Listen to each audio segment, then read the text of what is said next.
Pada pertemuan kali ini, kita akan membahas masalah redoks dan elektrokimia.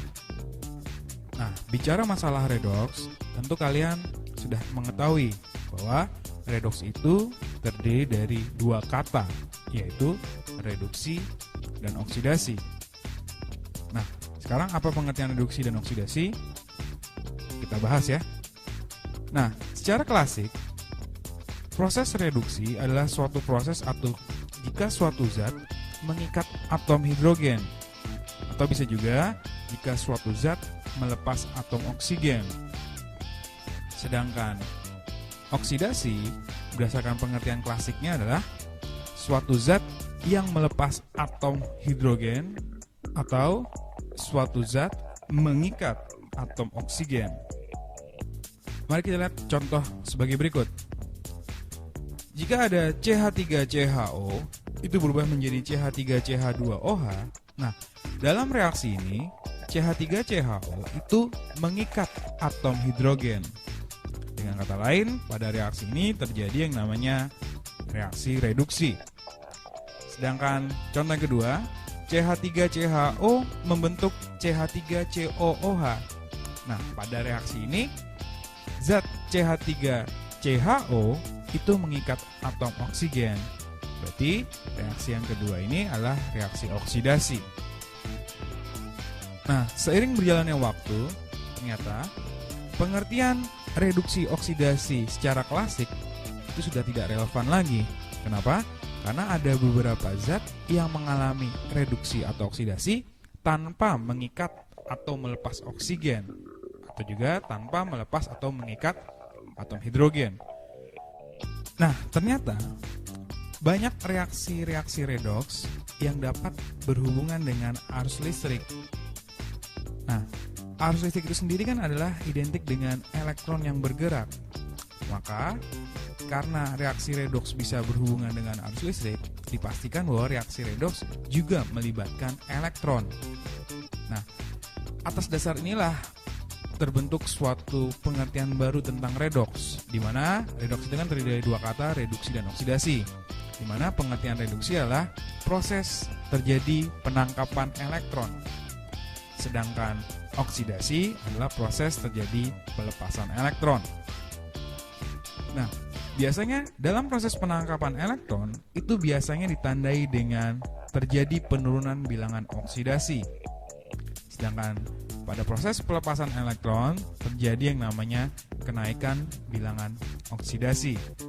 Jadi, pengertian redoks pada saat ini yang kita pegang adalah reduksi, yaitu terjadi penangkapan elektron, oksidasi terjadi pelepasan elektron, di mana dalam reduksi terjadi penurunan bilangan oksidasi, sedangkan oksidasi terjadi kenaikan bilangan oksidasi.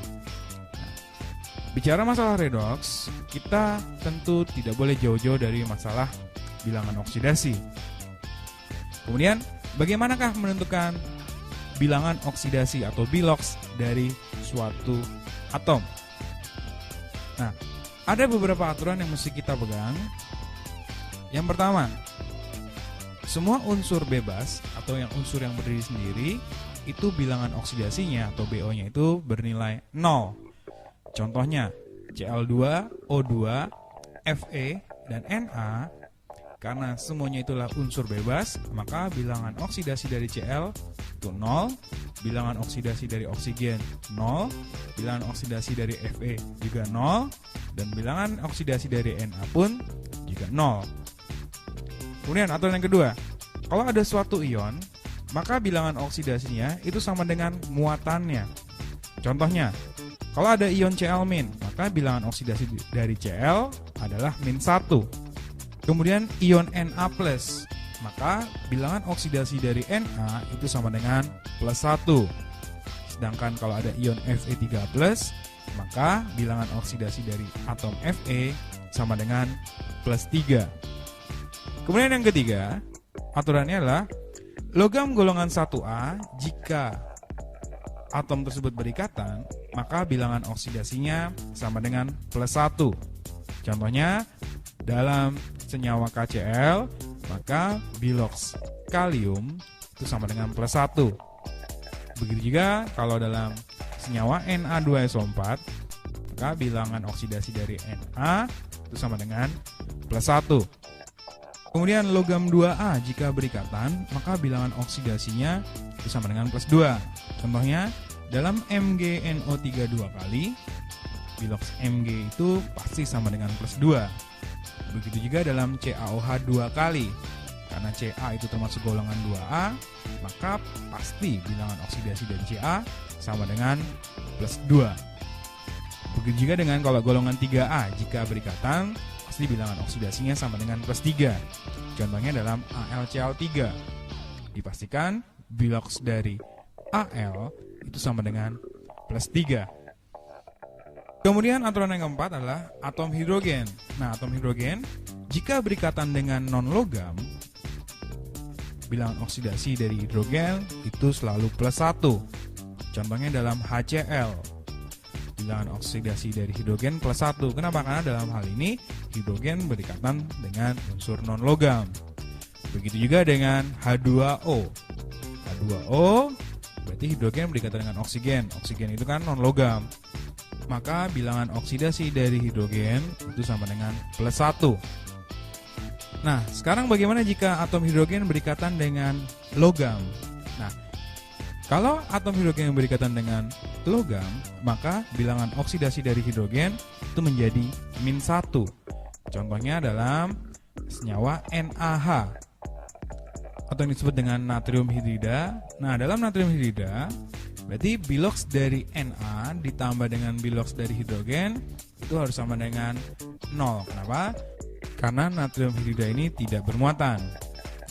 Oke, kita tahu natrium itu kan golongan 1A, berarti biloksnya itu sama dengan +1, ditambah bilangan oksidasi dari hidrogen itu harus sama dengan 0. Maka kita dapat bilangan oksidasi dari hidrogen sama dengan -1. Jadi, biloks dari hidrogen akan bernilai -1 jika dia berikatan langsung dengan unsur logam. Kemudian menjadi patokan lagi, yaitu kelima adalah atom oksigen. Umumnya, bilangan oksidasi dari hidrogen itu sama dengan -2. Kecuali dalam senyawa peroksida, biloksnya menjadi -1. Contohnya dalam H2O2, disebut dengan hidrogen peroksida. Nah, dalam hidrogen peroksida berarti 2 kali biloks dari hidrogen, berarti 2 dikali +1, ditambah 2 kali bilangan oksidasi dari oksigen, harus sama dengan 0. Berarti 2 kali bilangan oksidasi oksigen sama dengan -2. Sehingga dapat bilangan oksidasi dari oksigen sama dengan -1. Itu dalam senyawa peroksida. Nah, bisa juga bilangan oksidasi dari oksigen itu sama dengan -0. Ini terdapat dalam senyawa superperoksida. Contohnya dalam KO2. Nah, berarti kalau dalam senyawa KO2, berarti kan biloks dari K itu +1 ditambah 2 kali biloks dari oksigen harus sama dengan 0. 2 kali biloks dari oksigen sama dengan -1. Didapat biloks dari oksigen sama dengan -0. Nah, coba dari tadi aturan-aturan yang ada, kita lihat contoh berikut ya. Yang pertama, tentukan biloks Mn dalam ion MnO4-. Nah, lihat, dia berupa ion. Artinya apa? Artinya nanti total biloks-biloks zat penyusun ion tersebut itu harus sama dengan muatannya. Berarti artinya gini, bilangan oksidasi dari Mn ditambah 4 kali biloks dari oksigen yaitu -2 itu harus sama dengan -1. Kita dapat bilangan oksidasi dari Mn sama dengan -1 ditambah 8. Berarti kita dapat bilangan oksidasi dari Mn sama dengan +7. Yang kedua, tentukan biloks Cr dalam K2Cr2O7. Berarti 2 kali biloks dari K itu kan golongan 1A, berarti 2 dikali +1 ditambah 2 kali biloks dari Cr ditambah 7 dikali biloks dari oksigen yaitu -2, itu harus sama dengan 0. Didapat 2 kali biloks Cr sama dengan +14 -2. Didapat biloks Cr sama dengan plus 6.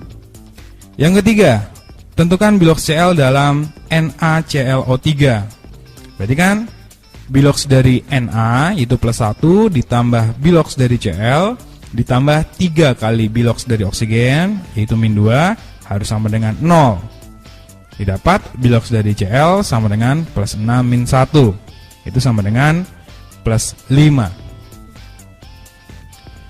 Yang keempat, tentukan biloks nitrogen dalam NH4NO3. Nah, dalam NH4NO3 ini terdapat 2 atom nitrogen. Nah, apakah kedua atom nitrogen tersebut memiliki biloks yang sama? Mari kita lihat. NH4NO3 itu kan dapat mengion membentuk NH4+ ditambah NO3-. Nah, lihat dalam NH4+, berarti kan biloks dari nitrogen ditambah 4 kali biloks hidrogen yaitu plus 1 sama dengan muatannya itu plus 1. Didapat bilangan oksidasi dari nitrogen sama dengan plus 1 min 4. Itu sama dengan min 3. Jadi biloks nitrogen dalam NH4+ sama dengan min 3. Kemudian dalam ion NO3-, berarti kan bilangan oksidasi dari nitrogen ditambah 3 kali bilangan oksidasi dari oksigen yaitu min 2 harus sama dengan muatannya itu min 1.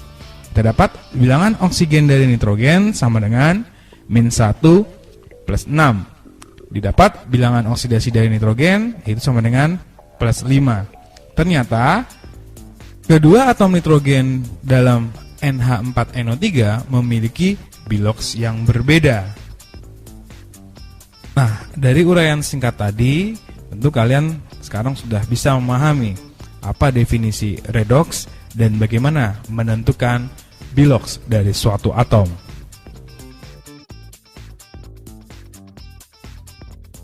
Nah, sekarang bagaimana jika ada suatu reaksi redoks, kita disuruh menyetarakan. Nah, reaksi redoks itu ada yang dalam bentuk reaksi ion, ada yang dalam bentuk reaksi molekul. Nah, contohnya kalau reaksi ion itu misalkan ada MnO4- ditambah dengan C2O42- berubah jadi Mn2+ ditambah dengan CO2. Itu adalah reaksi ion. Nah, sebetulnya reaksi ion itu merupakan bagian dari reaksi molekul.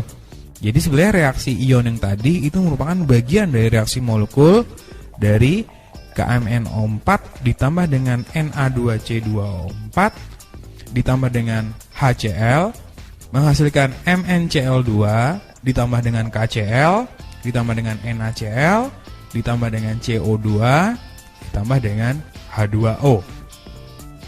Nah, pada reaksi ion itu biasanya kita menyetarakannya ada 2 metode, yaitu metode setengah reaksi dan metode perubahan bilangan oksidasi, di mana masing-masing metode tersebut ada yang dalam suasana asam, ada juga yang dalam suasana basa. Nah, kemudian kalau reaksi molekul, cara yang paling mudah yaitu dengan metode perubahan bilangan oksidasi.